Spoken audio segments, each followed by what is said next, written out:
سب سے پہلے بہار وقف ایکٹ بنا، اگر یہ بات ہے صحیح کہ سب سے پہلے بہار ایکٹ بنا، وقف ایکٹ بنا ہے، تو یہ جو وقف کو نیست نابود کرنے کے لیے، وقف کو ختم کرنے کے لیے، وقف سے مسلمانوں کو دستبردار کرنے کے لیے جو بل انٹروڈیوس کروایا گیا ہے، اس کا خاتمہ بھی، اس بل کی مخالفت بھی، اس بل کا جنازہ بھی بہاری سے ہے، اور اس کی پہلی کوشش یہ اجلاس ہے۔ اس کے لیے ہم ہمارے شریعہ اور یہاں کی ملی تنظیموں اور یہاں کے ذمہ داروں کو مبارکباد دیتے ہیں، اور انشاءاللہ یہ میسج پورے ملک میں پورے جائے گا کہ دیہات سے اس بل کے خاتمہ کے لیے جو آواز بلند کی گئی ہے 15 تاریخ کو، اب یہ اسی وقت یہ آواز رکے گی جب بھارت سرکار اس بل کو واپس لے لے گی۔ دوسری بات یہ ہے کہ اس بل کی جتنی بھی مذمت کی جائے کم ہے، سبوں نے مذمت کی ہے، ہم بھی اس چیز کی مذمت کرتے ہیں، اور جن لوگوں نے پارلیمنٹ میں اور پارلیمنٹ سے باہر جن لوگوں نے اس بل کی مخالفت کی ہے، مذمت کی ہے، ہم یہاں پر موجود سارے کے سارے شرکا ان تمام لوگوں کا تہہ دل سے شکریہ ادا کرتے ہیں۔ حضرات، ہندوستان میں اسلام کب آیا ایک لمبی تاریخ ہے، لیکن آپ کو سن کر کے حیرت ہوگی کہ پوری دنیا میں سب سے زیادہ وقف جائیداد سچر کمیٹی کی رپورٹ کے مطابق اگر کہیں ہے تو وہ ہندوستان ہے، اور نمبر 2 پر ترکی ہے جو ہندوستان سے بہت ہی کم ہے۔ خود سعودی عرب میں بھی اتنے اوقاف نہیں ہیں جتنے ہندوستان میں ہیں، لیکن یہ بات سن کر کے حیرت ہوئی کہ مسلمانوں نے کسی زمین پر ہاتھ ڈالا، کلمہ پڑھا، قرآن پڑھا، نماز پڑھا اور وہ وقف ہو گیا۔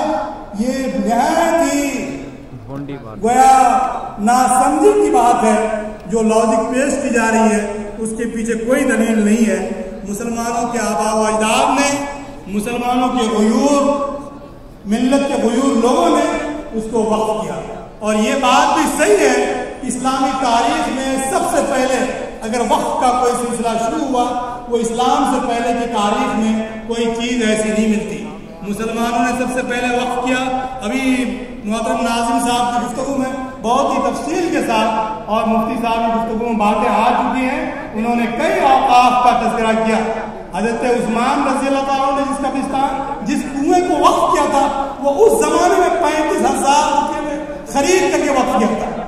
یہ صرف اللہ کے رسول صلی اللہ علیہ وسلم کی ترغیب، آپ صلی اللہ علیہ وسلم کی جو تلقین، نصیحت اور مسلمانوں کے سلسلے میں جو بیداری کی باتیں کہی گئی تھی، اس کا نتیجہ تھا کہ اس وقت 35,000 کیونکہ آج بھی بڑی رقم ہوتی ہے، اس رقم سے کنواں کو خرید کر کے وقف کیا گیا تھا۔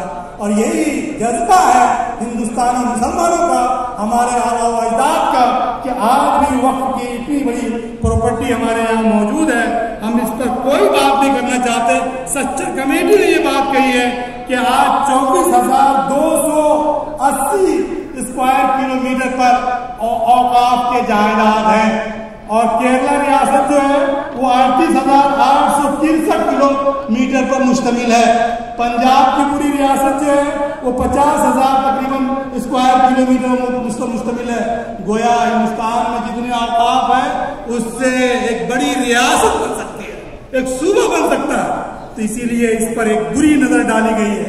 اور آپ کو سن کر کے حیرت ہوگی، مسلمانوں کو بیدار ہونا چاہیے کہ صرف اتنا ہی نہیں کہ یہ وقف کی جائیداد کو ہڑپنے کی کوشش ہے، یہ پیٹیشن دائر کیا گیا ہے، PLI دائر کیا گیا ہے کہ یہ مغل بادشاہوں کی پراپرٹی ہے، اب بادشاہت ختم ہو گئی، یہ بھارت سرکار کی پراپرٹی ہو جائے گی۔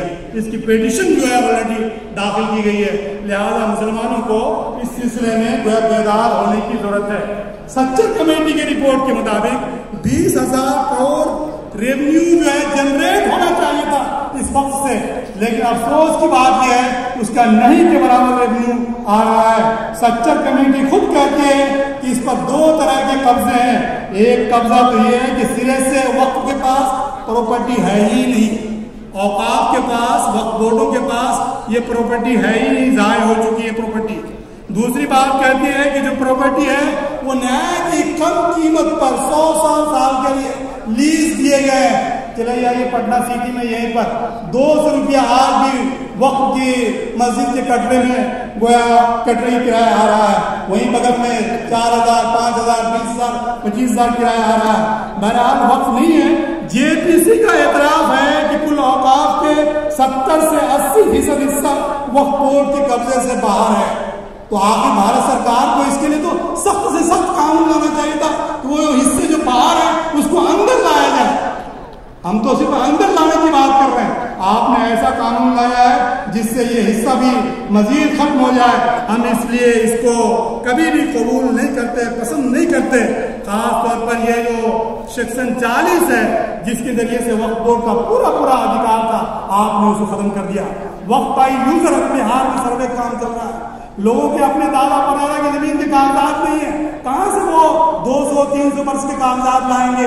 یہاں مسجد تھی، وہ وقف بائی یوزر خود اسلامی شریعت کے لاء کے حساب سے کسی آدمی نے، ہم نے زمین کو وقف کیا اور اس میں ہم نے اعلان نہیں کیا، مسجد میں نماز پڑھی جا رہی ہے، لوگوں نے دیکھا 10 وقت کی نماز ہوئی، 2 دن کی نماز ہوئی، 5 دن کی نماز ہوئی، قاضی شریعت کو بھی اختیار نہیں ہے کہ وہ اس کو گویا کہے کہ وہ اب ہم اپنی نجی پراپرٹی اس کو بنا کے رکھیں، وہ وقف کی پراپرٹی مانی جائے گی چاہے زبان سے کہے نہ کہے۔ تو سرکار کو یہ اختیار کس نے دے دیا؟ لہذا ہم چاہتے ہیں کہ سرکار اس میں مداخلت نہ کرے۔ اگر یہ قانون پاس ہوتا ہے یقین جانیے بہت ہی خطرناک ہوگا، اس معنی میں کہ آج درخواست کی جائے گی ضلع کلکٹر کو اور کل مسجد جو ہے تالا بند کر دی جائے گی اور کہا جائے گا کہ آپ ثابت کیجیے کہ یہ مسجد کی زمین ہے، وقف کی زمین ہے۔ یہ بہت ہی خطرناک قانون ہے۔ ہم سب لوگوں کو وہ دیکھیے، مچھلی بغیر پانی کے ایک دن بھی زندہ نہیں رہ سکتی، ایک لمحہ بھی زندہ نہیں رہ سکتی۔ مسلمان بغیر مسجد کے، قبرستان کے، عیدگاہ کے وہ جیتے جی وہ مردہ ہے۔ لہٰذا آپ زندگی کا ثبوت دینا پڑے گا ہمیں اور آپ کو، اور اس کے لیے آپ سے اور ہم سے جو کہیں کوشش بن پڑتی ہے وہ کوشش کرنی پڑے گی۔ آخری بات کا جو وقت ختم ہو گیا ہے وہ یہ ہے کہ کہا گیا ہے کہ وقت وہی آدمی کر سکتا ہے جو 5 سال پریکٹسنگ مسلم۔ آپ پریکٹسنگ مسلم کا کیا مفہوم مجھے نہیں معلوم ہے، لیکن اس بل کی مخالفت وہی کر سکتا ہے جو پریکٹسنگ مسلم ہوگا، شریعت کے حساب سے ایمان بھی ہوگا، عمل صالح بھی ہوگا، حق اور صبر کی تلقین کرنے والا بھی ہوگا، وہی پریکٹسنگ مسلمان ہوگا۔ اور اپنے اندر یہ جذبہ پیدا کیجئے۔ یہاں علماء کرام کی بڑی تعداد ہے، میں چاہتا ہوں کہ علماء کرام اس پیغام کو اس بیسس پہ لے جائے کہ ہندوستان کا ایک ایک مسلمان، اور پوری دنیا کی بات ہم نہیں کرتے، ہم اپنے خطے کی بات کرتے ہیں۔ ہم نے پریکٹسنگ مسلمان بننا ہے، ہمیں 4 وقت کی نمازی نہیں بننا ہے، ہمیں آدھا ادھورے ایمان والا نہیں بننا ہے۔ پریکٹسنگ مسلمان بھارت سرکار کا کیا منشا ہے مجھے نہیں معلوم، لیکن ہم میں سے ہر شخص صاحب ایمان ہوگا، صاحب اعمال ہوگا، صاحب اخلاق و کردار ہوگا، ان کے کیریکٹر، ان کے پاس کیریکٹر بلڈنگ ہوگی، ان کے اندر ایمان کی طاقت ہوگی، اخلاق کی طاقت ہوگی۔ انشاءاللہ اس بل کو ہم واپس کروا کے رہیں گے۔ انہی باتوں کے ساتھ میں اپنی بات ختم کرتا ہوں۔ السلام علیکم ورحمۃ اللہ وبرکاتہ۔